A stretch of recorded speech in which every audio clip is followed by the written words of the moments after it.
Hi, William Hohen here for a new video. Today we are talking about my top 5 hidden gems that you can play right now. So I won't go into games that aren't available on most platforms apart from one. And we'll start with that one, but most of those games you can play them on Nintendo Switch, PS4, PS5, Xbox, Steam, and even mobile. So and you know, we could talk about the definition of hidden gems, but the 5 games I chose are games that I think should be talked about more in the gaming landscape. So anyway, nobody likes introductions, so let's start with the first one. Okay, so the first game I want to talk about is Afterplace. Afterplace was initially made for mobile, and it was played, well, it still is, played in portrait mode.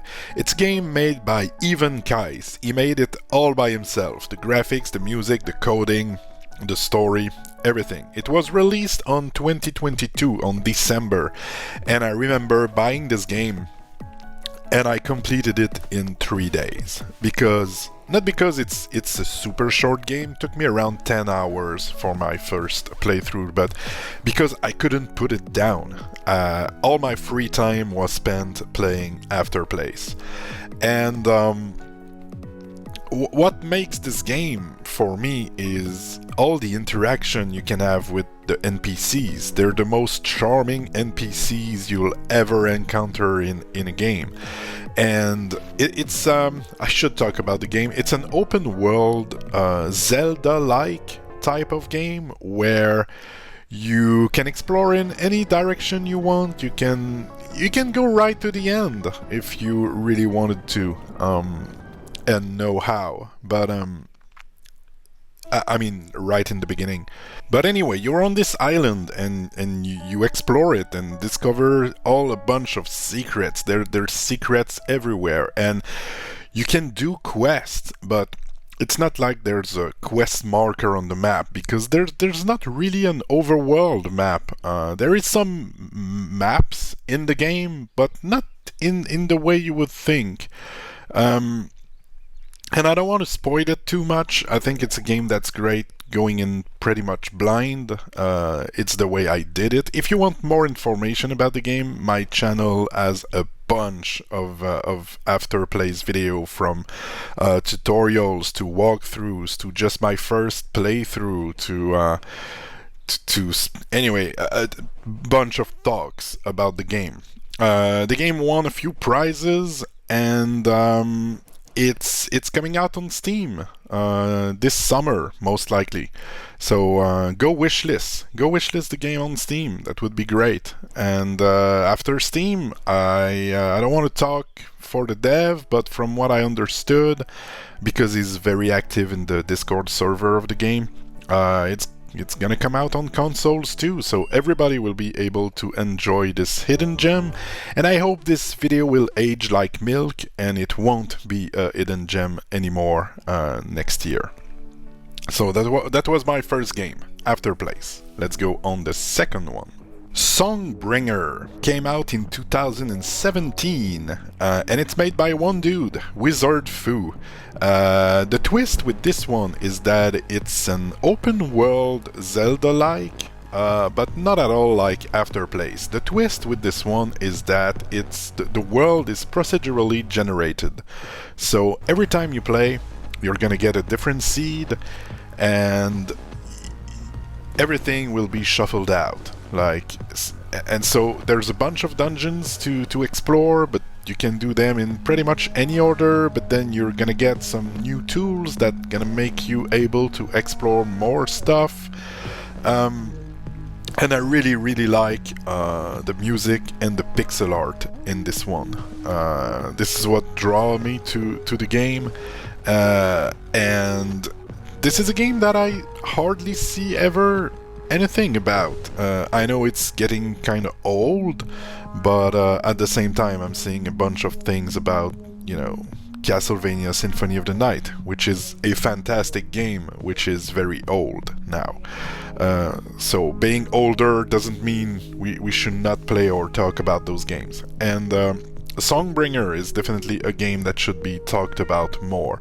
The story is great. I have a playthrough on my channel that I haven't completed the video because I was pretty into it, and I was doing like voices for every character because there's quite a bit of text, but it's not voice acted, and so I have a playlist.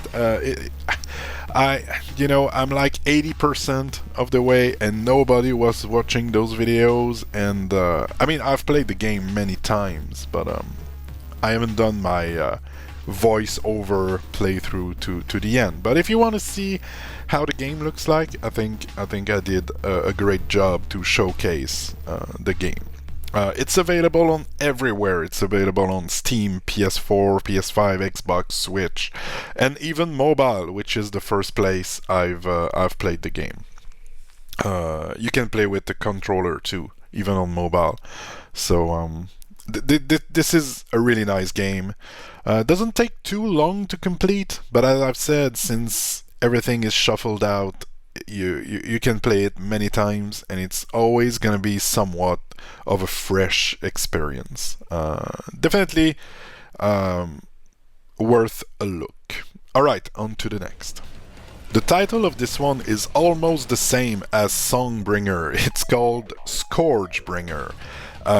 It's a roguelite made by a French studio called Flying Oak Games, which is basically two-person. The game was released in 2020, and I've played it for the first time last year, in 2023. It's available on mobile, on PC, on PS4, PS5, Xbox. I'm not sure for the Switch. I would say so, but I'm not sure. But yeah, I can see it here. Actually, it's available on Switch too. Anyway, it's widely available. It's pretty cheap. It runs on everything. It's a 2D, super fast-paced roguelite where you have 5 worlds to go through, and when you die, you start back at the beginning, as every good roguelite games do. But of course, with some in-game currency, you can upgrade your skills and unlock new moves and new abilities, and then you go further and further, and you get better and better at the game. It's actually my favorite game of all time. I've bought it like 3 times now. Bought it on mobile, enjoyed it a lot, did all the achievements, played it for like 100 hours, and then I bought it for my PS4. And then got all the trophies on PS4. And then I realized that there was a super duper collector limited edition with, in-game manual and the soundtrack and a whole like booklet with a bunch of info about the game and the design of the game. Thomas Altenberger also did a dev vlog on YouTube. It's like 13 episodes where he goes to how he made the game, step by step. It's super interesting. I watched all of those. And yeah, it's my favorite game of all time. I like everything about it. Playing this is exhilarating. Anyway, I'm pretty sure you know what I mean. Because it's so fun to press the buttons. Playing the game is crazy good. And another thing that is crazy good is the soundtrack. It's made by Jonas Turner, and it's it's Doom 2016 good. It's one of the best video game soundtrack ever made. So all in all, fantastic package. And oftentimes, like, I'm on Reddit, and I'm on, like, let's say the roguelite subreddit, and everybody is doing those tier list of roguelite, and most of the time ScourgeBringer doesn't appear on them, and I don't understand. It's fantastic, and I've played my fair share of roguelites, let me tell you, and it's definitely, one of the best out there. So highly recommended. You should definitely play ScourgeBringer. Alright, on to the next. MidnightFightExpress. It's a game made by one dude from Poland. I'm gonna try to say his name, but no offense, I probably will be pretty wrong. It's Jacob Zwinel.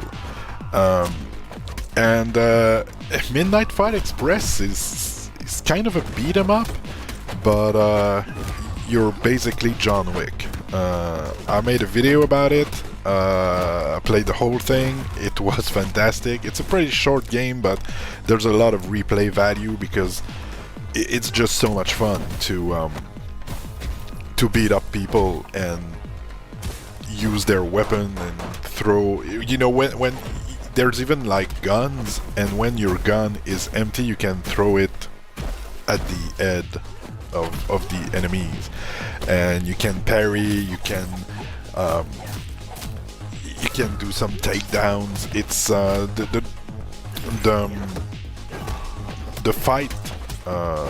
the fighting system is pretty deep, and there's a lot you can do with the game. You can throw chairs, boxes, you can kick, you know, some stuff lying on the ground to, you know, create some openings for you to go and strike people.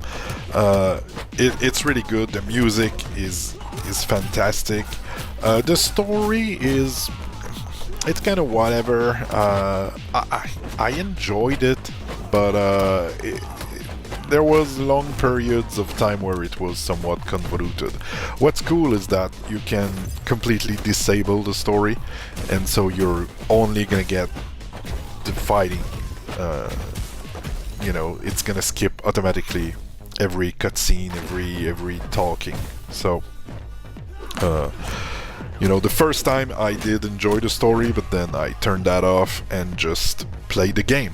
And nobody talked about this game. When you search for MidnightFightExpress on Google, one of the first results is a Reddit post saying MidnightFightExpress is a terrible game.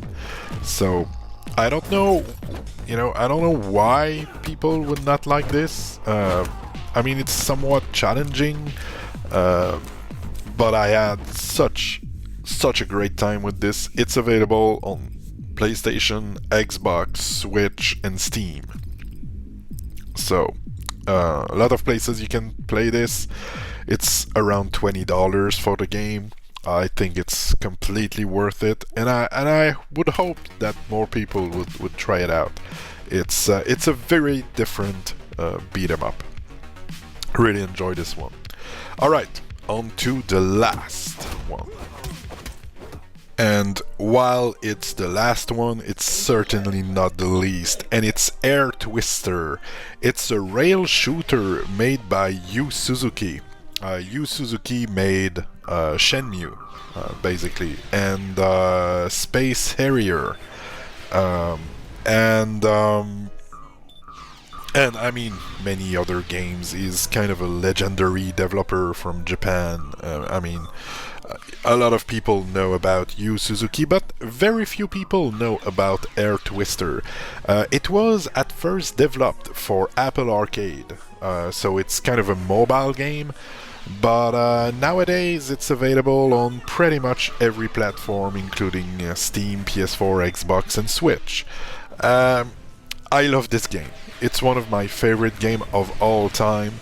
You're playing as Princess Arch, and you're fighting an invasion of alien in her world, and it's so much fun. The soundtrack is like Queen-like, you know, it's vocal tracks, very very reminiscent of Queen music. I'm not the biggest fan of Queen, but I just think it fits this game perfectly.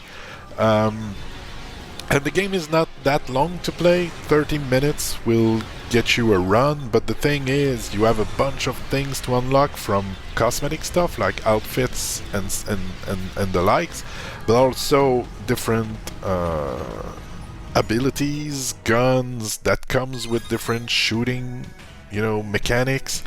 and I'm just playing this game every day since March. I even got the wanted death run, which is that you have to go through the whole game, and if you get it once, you're dead. Um, it's a fantastic game, and I have a bunch of things on my channel if you want to hear more about it. But definitely, even if you don't like rail shooters, I think you should try it out. I love it. One of my favorite game of all time. Came out in 2022, so played it like 2 years late. But it's never too late. I like being a patient gamer. I get to play the game once the bugs are sorted out, and once all the content is there. Playing a game on day one nowadays is really hit or miss. So yeah, Air Twister. I don't know what else I can say really about Air Twister. I like how it looks. It's so out there. You can see it on the screen right now. Yeah, it's a crazy game. So let me know what you think of those hidden gems. I'm gonna make a thumbnail where I'm gonna put some hints of what the games were, and in the comments section, tell me if by just looking at the thumbnail you knew some of those games. I'm curious to know how hidden those hidden gems are, because I took 5 games that I really enjoyed that were not talked about much online from at least my perspective, but maybe they're not that hidden. So I would be curious to know if you guessed some of the games before you've seen the video, just by looking at the thumbnail. But anyway, that's all for me. That's enough rambling. Hope it was somewhat interesting. If I made you discover some new favorite games, just let me know.